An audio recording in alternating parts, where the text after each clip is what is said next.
안녕하십니까. 법무법인 진수의 도진수 변호사입니다. 오늘은 명도소송이라는 거에 대해서 말씀을 드리려고 합니다. 명도소송 자체는 뭐 법리적으로 그렇게 어렵진 않아요. 그 과정에서 어떤 생계가 마주한 부분들이 굉장히 많기 때문에 양쪽 다 결사의 의지로 이제 진행되는 소송 중에 하나입니다. 그래서 그 부분들을 사례로 좀 말씀을 드리고요. 필수적인 절차 이런 부분들을 좀 설명을 드리려고 합니다. 자, 명도소송은 사실은 틀린 말이에요. 명도소송이라는 말은 그냥 통칭해서 얘기를 하지만 부동산 인도소송이라고 해가지고 인도소송입니다. 인도라는 것은 갖고 온다 라는 뜻이에요. 그래서 부동산을 갖고 오는 소송을 얘기를 합니다. 명도소송의 법리는 되게 간단해요. 그 세 가지가 있는데 원고, 피고가 있을 거잖아요. 그래서 원고의 소유, 그리고 피고의 점유, 그리고 점유의 정당한 권한이 없을 것. 이 세 가지밖에 없어요. 그래서 복잡한 민사소송에 비해서 요건 사실이 굉장히 간단하죠. 그래서 원고의 소유 같은 경우는 이제 등기를 하시잖아요. 그러면 등기를 하면 정당한 소유권이 있다고 추정을 해줍니다. 그래서 등기부 떼봤는데 내 땅이야 이렇게 하면 1번 요건 사실은 확실하게 추정이 됩니다. 그래서 이거를 깨부수는 것도 굉장히 힘들어요. 보통은 1번은 거의 문제가 안 됩니다. 그리고 2번 피고의 점유. 그 소유와 점유의 차이는 뭐죠? 소유는 내가 등기상의 권리를 갖고 있거나 이 건물 혹은 부동산에 대해서 내 재산권이다 이렇게 얘기하는 무형의 개념인 거고요. 피고의 점유에서 점유는 그 건물 혹은 땅에 건물을 올려서 그 땅을 점유하고 있다 이런 뜻이에요. 실질적인 효력 지배 같은 느낌인 거죠. 이 피고가 점유하고 있다는 것도 지금 거기 가면 걔가 거기 살고 있으니까 통상적인 의미로 이 자체도 증명하는 건 그렇게 어렵지가 않아요. 그리고 세 번째는 점유에 정당한 권한이 없을 것. 보통은 이제 권한은 권리의 근원이잖아요. 그러면 점유를 할 수 있는 근원은 뭘까요? 대표적인 게 임대차 계약에 따른 임대차 권한이 있는 거죠. 임차인이 그 건물을 사용하고 있는 거니까 그 정당한 권리가 없어야 된다. 그러면 어떤 게 있을까요? 대표적인 것이 상가 임대차보호법 같은 경우는 3기 이상 차임이 연체되면 어떻게 되죠? 법적으로 해지를 할 수 있는 권리가 생기죠. 그러면 임대차 계약을 해지하게 되면 그 다음부터 이 사람이 거기 계속 살고 있는 건 어떻게 되죠? 정당한 권한이 없는 경우가 생기는 거죠. 그래서 이 세 가지 갖고 노는 거예요. 그래서 1, 2번 같은 경우는 입증이 그렇게 어렵지 않고 3번 같은 경우도 이제 일련의 절차를 거치면 정당한 권한이 없음을 쉽게 밝혀낼 수 있죠. 물론 이제 어려운 케이스들도 있죠. 막 유치권 들어오고 이렇게 하면 머리가 아프고 그걸 깨부수기 위해서 굉장히 복잡하지만 어쨌든 기본적인 어떤 구조 자체는 이 세 가지 안에서 노는 겁니다. 그러면 명도소송 자체가 이렇게 간단한 요건 사실임에도 불구하고 왜 품이 많이 드는지를 말씀을 드릴게요. 제가 민사소송 절차에 대해서는 따로 유튜브를 올려놨죠.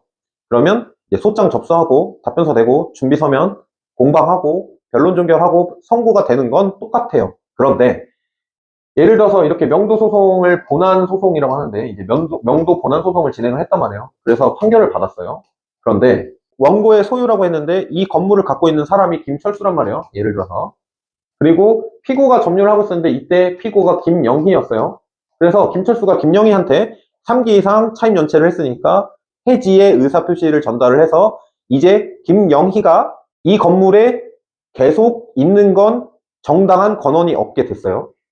그래서 보통 이제 내용 증명을 보내는데 또는 이제 소장 부본으로 가름을 하기도 하죠. 그래서 소장 부본에 3기 이상 차임을 연체했으니까 임대차 계약을 종료합니다 이렇게 얘기를 하게 되는 거죠. 그래서 그 내용 자체가 소장 부본에 들어가 있어서 송달이 되면 그거는 별도의 내용 증명을 보내지 않더라도 이 소장 부본의 가름에서 해지의 의사표시가 전달되기도 합니다. 이제 문제는 뭐냐면 이 김영희가 명도 소송을 하는 중간에 다른 놈한테 점유를 이전해버리는 경우를 상정해 볼 수 있을 거예요.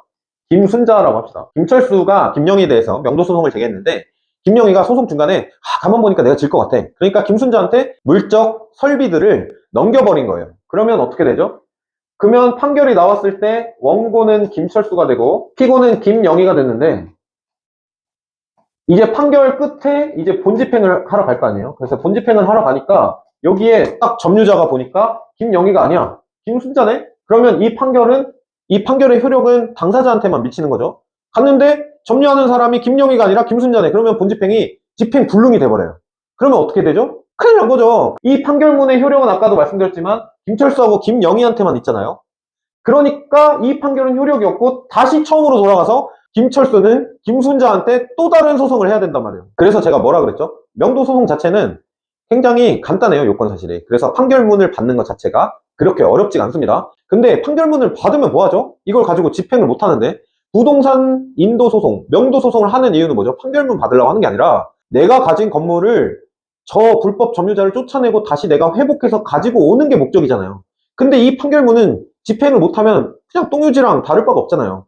그래서 이런 부분들을 막기 위해서 보전 처분이나 이런 것들을 굉장히 잘 써야 되고요. 집행관 사무소가 어떤 방식으로 굴러가는가도 잘 알고 있어야 됩니다. 그게 중요한 키 포인트인 거고요. 그래서 명도소송은 간단하지만 품이 많이 든다고 말씀을 드리는 겁니다. 점유 이전 금지 가처분에 대해서 설명을 드릴게요. 점유 이전 금지 가처분이 뭐냐? 말을 뜯어서 보면 알 수 있어요. 점유를 이전하는 걸 금지하는 가처분이다. 쉽죠? 정당한 권한 없이 내 건물에 반환을 안 하고 계속 살고 있는 그놈, 걔가 제3자한테 점유를 이전하지 못하게 만드는 가처분이라는 거예요. 보통은 점유 이전 가처분하고 본안 소송하고 같이 진행해요. 이 점유 이전 금지 가처분을 하게 되면 이 결정이 나오게 되는데, 이 신청서를 쓸 때 이제 결정이 나올 때 그냥 내는 게 아니라 여기서는 담보 제공 명령이 나옵니다. 담보 제공 명령이 뭐냐면 채무자 입장에서는 불축의 사정으로 손해를 입을 수도 있잖아요. 왜냐면 아니 내가 유치권 같은 게 있어가지고 계속 점유할 정당한 권한이 있는데 제3자한테 못 넘기게 하면 너무하는 거 아니야? 이렇게 불측의 손해가 발생할 수도 있기 때문에 막기 위해서 담보 제공 명령을 해주는 거예요. 근데 이 담보 제공 명령은 두 가지로 나눠져요. 그래서 현금을 묻어야 되는 경우랑 그 보증보험으로 가름하는 경우가 있어요. 이 보증보험은 뭐냐면 몇만 원짜리 보험으로 뭐 몇천만 원 상당의 어떤 담보 제공 명령 자체를 보증을 해주는 거예요. 이 보증보험에서 채무자한테 어떤 불측의 손해가 생겼을 때는 보증금을 대신해서 납부하고 손해를 담보해주는 제도인 거예요. 이 결정을 받을 때 담보 제공 명령에 관해서는 이 보증보험을 가름하게 해주십시오 라는 내용을 꼭 넣어야 되고요. 이 결정이 나오기 전에 담보 제공 명령에 대한 이행을 해야 돼요. 그러면 이 보증보험사에서 공인인증서 같은 걸로 모바일로 이렇게 연락이 와요. 그래서 공인인증서 같은 걸로 오케이 하면 한 2만 원에서 3만 원 혹은 뭐 요즘에 좀 가격이 올랐던데 5에서 6만 원 정도 뭐 이렇게 내면은 안에서 처리를 해주고 이 담보 제공 명령에 따른 보증보험 가름한 요 절차가 끝나면 결정이 나옵니다. 그래서 점유 이전 금지 가처분 결정이 나왔어요. 그러면 결정문을 들고 이제는 제3자한테 점유를 이전하지 못하겠구나, 와 끝났다 라고 얘기를 하면 이제 큰일 나는 거예요. 왜냐면 이 점유 이전 금지 가처분은 결정만으로는 아무런 효력이 없어요. 이 결정을 가지고 집행이라는 걸 해야 돼요. 이거는 본집행을 말하는 게 아니라 점유 이전 금지 가처분 집행 절차가 따로 있어요. 심지어 그 안에는 기간도 정해져 있어요. 2주 안에 해야 돼요. 결정을 받고 14일, 2주 안에 집행관 사무소에 그 집행을 신청을 해야 됩니다. 중요한 거예요. 왜냐면 이 점유 이전 금지 가처분 결정을 받아놓고 집행을 안 했어. 2주가 넘어버렸네? 그러면 점유 이전 금지 가처분 신청을 처음부터 다시 해야 돼요. 이 정금가 집행은 어떻게 진행이 되냐면 일단은 집행관 사무소라는 데가 있는데 그 법원 1층에 보통 있어요. 근데 이분들은 공무원은 아닙니다. 이분들한테 이제 집행 신청서를 내면 이제 부에서 전화가 와요. 뚜룩 오면은 뭐 어디 그 정금가 집행 가시죠? 네 이렇게 얘기를 해요. 그러면 여기서 약속을 잡고 이 약속을 잡은 날 어떤 게 있어야 되냐면 그 점유하는 사람이 이제 문을 잠그고 나갔을 수도 있잖아요. 그래서 이제 열쇠공이 있어야 되고요. 그 채권자 측에서도 지금 내 건물을 점유하고 있는 놈이 어떤 꼬라지를 쓰고 있는지 보고 싶기도 하잖아요. 그러니까 증인으로 들어가서 안에 개문을 하고 안에 들어가면 어떻게 되어 있는지 상태를 볼 수가 있으니까 그 안에 들어가서 이제 증인 중에 한 명으로 이렇게 다 살펴보고 점유를 하고 있는 사람이 이 사람이 맞네 이렇게 보는 거예요. 안에 사람이 있으면 너무 확실하죠. 누구누구씨 맞으세요? 이렇게 얘기해 물어보면 누가 있다 하면 집행조서에 개문을 해서 들어가 보니까 점유자가 실제로 거기 있었다. 근데 점유자가 없는 경우는 그 안에 있는 물건 같은 데서 사진 같은 데서 보고 이 사람이 동일인 맞네요 하면서 이 사람이 점유를 하고 있다는 집행조서를 쓰게 돼요.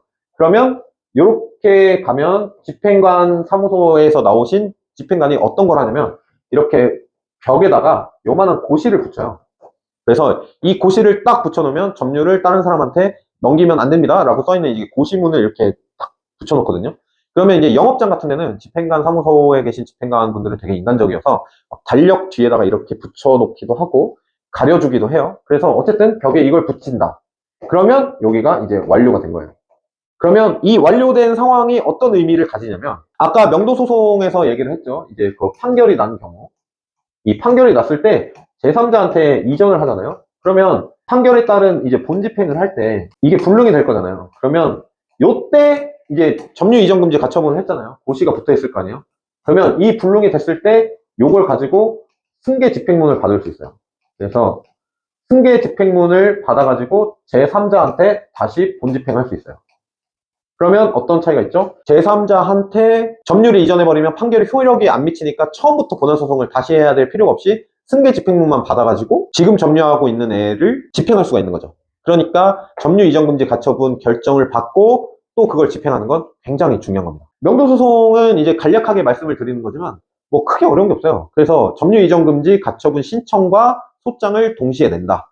그리고 여기서 반드시 주의해야 될 거는 점유 이전금지 가처분 결정을 받았으면 그걸 가지고 2주 안에 무조건 집행관 사무소에 가서 집행 신청을 해야 된다. 그 다음에 집행 들어갔을 때 열쇠공하고 증인 2명을 데리고 와가지고 벽에다 고시문을 붙인다. 그러면 1차적인 대응은 끝났다. 그러면 본안소송 6개월에서 8개월, 길게는 10개월 정도 갈 수 있는데 그동안 이렇게 본안소송을 진행한 다음에 판결문을 받고 항소가 됐다면 항소심이 끝나거나 상고를 했다면 상고가 끝났을 때 확정되면 본집행을 할 수 있는데 본집행을 할 때 개고장을 날리고 들어가 보니까 피고가 더 이상 점유를 하고 있지 않다 하더라도 실제 점유하는 제3자 이름을 받아서 승계 집행문을 받을 수 있다. 그러면 처음부터 본안소송 할 필요 없이 이 승계 집행문 가지고 본집행을 할 수가 있다. 이게 부동산 인도소송, 명도소송의 처음과 끝입니다. 그러면 비용 같은 것들이 이제 실비로 어떻게 들어가냐면 점유이전금지 가처분 신청할 때 인지송달료 한번 들어갈 거고 그리고 본안소송 할 때 소장 낼 때 인지송달료 한번 들어가죠. 이렇게 2번이 들어가고 보통 점유이전금지 가처분 사건이 이제 먼저 진행이 되니까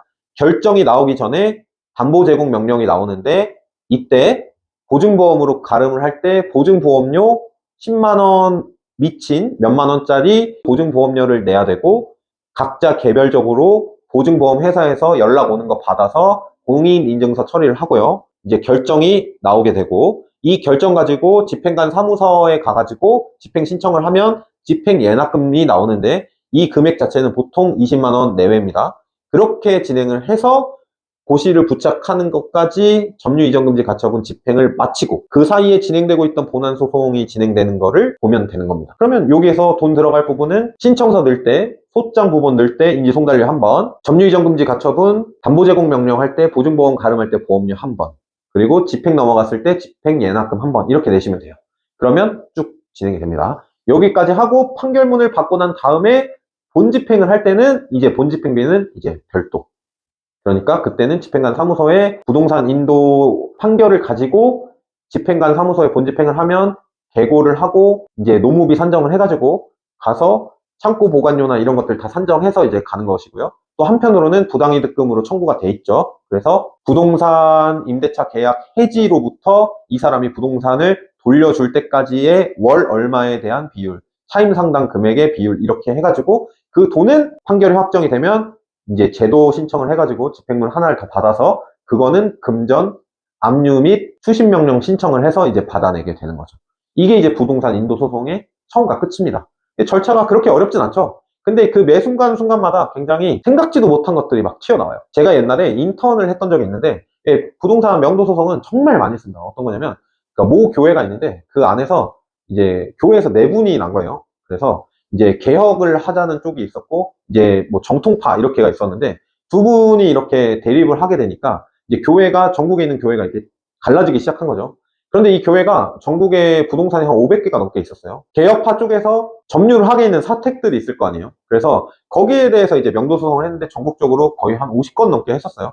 그래서 그때마다 뭐 되게 여러 가지의 상황에 마주했었고 그리고 지방 방방 곳곳을 다니면서 집행관 사무소에 계신 분들을 많이 뵈면서 진행을 했었거든요. 집행관 사무소에서 일어나는 집행 같은 경우는 경우의 수를 거의 다 알고 있습니다. 이런 부분들이 굉장히 법리는 쉽지만 품이 많이 들고 순간순간 계속 기일 같은 거를 신경을 많이 써야 되고 다른 민사소송에 비해서 기일이나 뭐 어떤 특수한 절차를 거치지 않고 갔을 땐 후폭풍이 너무나 크게 일어나는 그런 소송 중에 하나입니다. 그래서 굉장히 피곤하죠. 그래서 이런 부분들을 잘 염두하셔가지고 이제 필요한 서류나 이런 것들 요청드릴 때 잘 주시면 됩니다. 그렇게 하고 절차 부분을 숙지를 하셔야 지금 어디쯤 가고 있구나 이걸 아시게 될 거예요. 그래서 되게 헷갈리잖아요. 점유 이전 금지 가처분에다가 또 그 집행에다가 본안 소송을 했다가 또 본안 소송의 본집행이었다가 혹은 또 이제 차임 상당 금액 가압류까지 하는 경우는 굉장히 덕지덕지 막 붙어 있죠. 그래서 지금 하고 있는 게 뭐다라는 것을 분명히 알고 있으면 명도 소송할 때는 도움이 됩니다. 그래서 이 영상을 한번 보시고 또 궁금하신 거나 이런 거 있으면 언제든지 편하게 연락 주십시오. 제가 전화 잘 받으니까 걱정하지 마시고요. 그래서 지금까지 명도 소송에 대해서 말씀을 드렸고요. 궁금하신 게 있거나 사건을 맡겨주실 수 있다 뭐 이런 것들이 있으면 언제든지 저희 법무법인으로 전화 주십시오. 많이 해봤기 때문에 자신합니다. 네, 감사합니다.